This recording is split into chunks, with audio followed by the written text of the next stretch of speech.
Градоначалничката Даниела Арсовска изгледа целосно окрена раце од Скопје и покрај тоа што граѓаните со денови се жала дека градот е преполн со ѓубре и практично се претвори во една голема јавна депонија, нема никаква поголема акција за чистење. Во обиколка низ градот, објективот на телевизија Алфа забележа контейнери кои се уште беа преполни со секаков вид отпад, меѓу кои грањки, пакети, кабаст отпад и секаков вид на расипана и гнила храна која смрди и го загрозува здравјето на скопјани. Освен контейнери што се преплавени, зафатени се дел од тротоарот и пешачката патека во строг центарот вреќи отпад. Моментално се наоѓаме во срцето на градот.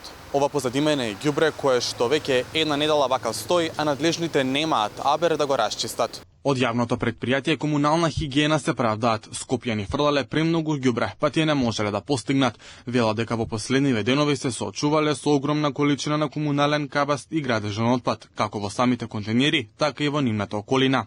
Со други зборови, за тоа што главниот град се претворил во депонија, комунална хигиена ги обвинува скопјани. Од друга страна, граѓаните веќе губат трпение. Ова е намерно направено, ние страдаме пензионерите. Повремено ги чистат, меѓутоа пак не така редовно како што беше порано. Имаме своји канти, таму го фрламе отпадот, меѓутоа не е редовно собирањето.